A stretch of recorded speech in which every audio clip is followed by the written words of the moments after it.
have you been? How are you? Okay. I'm good, thanks. How are you? I'm good. It's been a minute since we've last seen you. January 21, I Yeah, was there, covered your fight. For those who don't know, I know you've been dealing with some injuries, but where have you been? yeah. Dealing with some injuries. I've been to the States, training there for a bit, and now I'm back in London, just preparing for another fight. So wait, did you move to Las Vegas or are you still based in London or in between the both of them?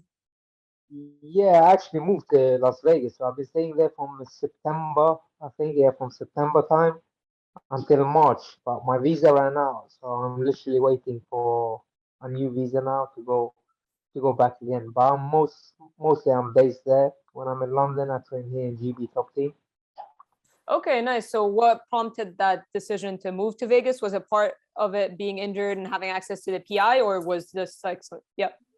Exactly, you hit the nail on the head perfectly. I was dealing with a lot of injuries, so moving to Las Vegas and having the UFC PI just around the corner, helped massively. Help with my recovery, my rehab. They're doing great stuff for us athletes there, so getting good amount of help. Was it a hard decision to leave the UK and move to the US? No, I've done a lot in my life to get where I am, sacrificed a lot, so this is just another like sacrifice. And have you enjoyed the fact, because obviously Las Vegas, a lot of people go there, A, for the PI, B, a lot of guys coming in to Extreme Couture, even when it's fight week and stuff, you just get so many fighters that pass by, right? So has that been nice, getting these different training looks with all these guys? Yeah, exactly. Every name you can mention been in Vegas and been in extreme couture. So it's very good to be able to feel those high level guys out, and to see where you stand yourself too. Who are kind of some of the guys that you've worked with or enjoyed kind of training with? It's a lot of people in extreme, like we have, for example, Aljamain Sterling, Merab, Cody Staman, Dan Ige, Cody No Love. Manal Cape. It's a lot of people. A lot of people are there. I don't want to forget, but Yeah. like even guys who's not in the UFC, like Kobe, Patchy Mix, all those guys are at extreme. Yeah, and you have a fight book, Tim Elliott. I believe the way this came about, you called him out, and then what, did the matchmakers call you and be like, I like this idea and make this fight? Is that how it happened?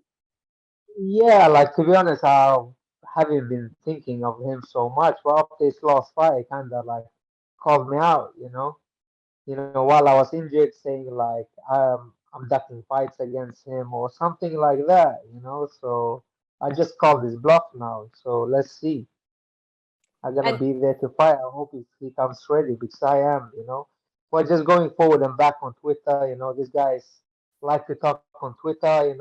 But next time I see him at the PI, we see if he keeps the same energy. yeah, and what, like, how did this start? How did this kind of beef, is it fair to call it beef? Like, how did this beef start between you two? Because I saw you guys go back and forth quite a bit on social media.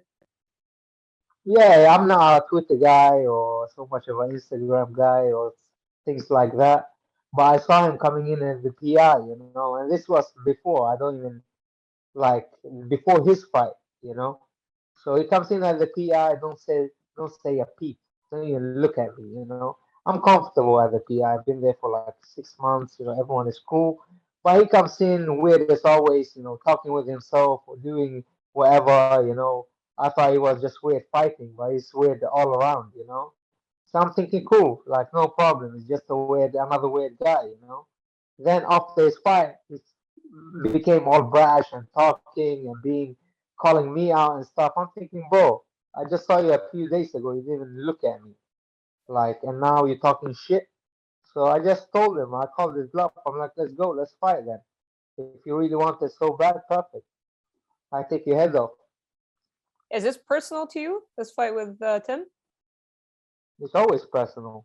It's always like I'm there to fight. If you stand in front of me, you stand in front of my career, my living. So I'm gonna try to do everything to take you out. What did you think of his fight with Tagir Ulanbekov? I know he controversially kind of admitted to grabbing his gloves and stuff, and you kind of took issue with that. So what did you think of the fight itself? Did you think he won the fight? First of all, I think Tagir won that fight, especially the third round being on his back, like ground and pounding him, how can he go to the other guy? Like, what did you do besides that? It was a scrappy fight, and you grabbing the glove, that's the referee's job to give you a minus, minus points. So that's what I think. So either way, you lost, and you're actually being proud of grabbing the glove and cheating. Where I come from, it doesn't work like that. Doesn't matter if even if you win, even if you beat the guy. But where I'm from, no one can give you respect, and I'm not gonna give him any respect. After that, he has zero respect for me. I'm just gonna run through him. What do you make of him as a fighter? He obviously has a lot of experience, fought for the title. Do you rate his skills highly? What do you think of Tim?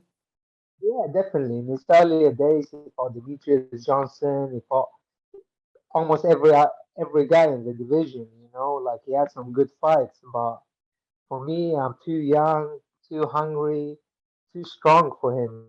That's exactly how I see it. He's old, and I'm just gonna go there and expose him. I'm gonna make him retire. That's my plan. After that, he's gonna like just think about retirement. He's gonna think, shit, maybe I'm not as good as I thought I was. That's the mindset I want to give him after this fight. He's obviously quite a well-known name in the division. Do you see this as an opportunity for you, like to break through, like beating a guy like Tim? Yeah, 100%. So I'm just gonna use your name to climb up the ladder, and that's it. So if you wanna fight me, perfect, even better. Let's go. I just hope when he sees me face to face, that he keeps that same energy. Not change up, not look down to the ground like he did last time walking in. Just look me in the eyes. So I mean, you're eventually gonna go back to Vegas. So if you run into him and he kind of avoids eye contact, are you gonna try to call him out, or are you just gonna walk past him? Like, what do you expect to happen? He gotta have he gonna see. You're gonna see what happens. I just I just wanna make him bite. Let's see. For now, I'm struggling to get my visa. So he's just lucky. He's just lucky right now. I'm not in Vegas or anywhere close to him. Are you worried that that might jeopardize your fight, or do you feel like things are gonna be under control? It should be under control. Should be under control. But I've been like here in London since I was supposed to fly back after Ramadan, but then just the visa's taking a bit longer than I expected. Okay. But And it should be fine. okay, that's good to hear. And has it been frustrating for you at all during that time period? Because you built some nice momentum with two UFC wins, and then having to sit out like that and watch kind of the division move on without you. Has that been a little bit tough for you? You are in the rankings though. Yeah, of course, it's been tough seeing everyone like you wanna fight or people you train with fight. Everyone is fighting and you just they're not fighting. Especially then Ramadan came, like I don't fight during Ramadan, so that was like even more time I just have to wait. But I believe in God, I believe in patience, so I'm just giving this time and when I do fight, I'm gonna put on a show, definitely. What do you think of the state of the flyweight division? Now we've got an interim title fight. We have Figueiredo kind of like threatening to leave the division, go up to bantamweight. What are your kind of thoughts on the title picture and just like everything in the flyweight division? It is like it is in every weight class. For me right now, I'm only focusing on myself. I'm focusing on climbing that ladder up, and whoever stands in front of me, I'm gonna be there to fight. I don't really care who it is, if it's, you know, anyone, anyone really. I don't really care.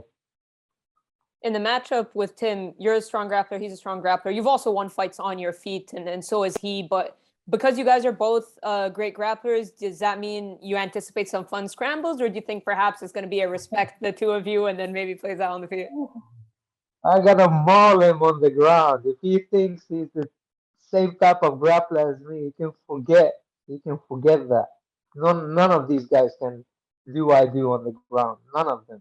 So on the ground, if you wanna come down to my world, come, and I show you. I'm gonna school you. I love it. I mean, made me more and more excited for this fight. I mean, it's an important fight in the division, and obviously you're excited to get back. One more before I let you go, and I appreciate your time. Activity, I'm sure that's on your mind, right? Is that something like kind of looking, because you've been a pretty active fighter before these injuries. So are you kind of looking or hoping to get a couple in if you can in 2022? Yeah, 100%. I'm already looking like at different cards. The Paris card sounds very good. Even the London card straight after, I finished this Tim Elliott in 1 round, really easy, choke him out. And then I can go maybe on the London card too, It's I live here, I have a big Iraqi fan base here in London. That would be good too. Paris after would be good. And even better, you know me from there. I can make those Arabs in UAE scream the prince. So that would be the perfect place.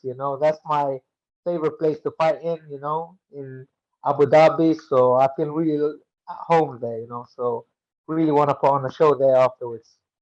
Yeah, it took me kind of to my next question because I did cover a fight of yours in Jordan, did in Abu Dhabi, and I know it means a lot to you to represent Iraq and to get the opportunity to fight in the Middle East. There's pay-per-view as well, so is that kind of one of the cards that if you had to choose, because a lot quite close to you, Paris, London maybe a quick turnaround, but is Abu Dhabi one that you're kind of like narrowing down on? Yeah, if I could choose one, that would be the one. Every time I fought in Abu Dhabi or in the Middle East, I loved it. I feel like it's my people. I speak the language. I just feel that as one with the people. So there, I would definitely put on the biggest show ever. I would literally fight until the death. Was it hard for you to miss out on London in July, and we don't know still, but the next sorry, London in March, and then London coming up in July? Was it hard for you to miss out on the March show? Yeah, especially the March one. But as long as I fight, get back to fighting, I don't really care. But if Yeah, I'm gonna choose one, would be definitely Abu Dhabi, number one. that's good to hear. Well, Amir, I appreciate you doing this. I appreciate you taking time. You got me even more Thank excited for you. your fight with Tim Elliott. Hope your visa issues get sorted real quick, and looking forward to your fight. Thank you so much. All right, you're welcome. Have a good one.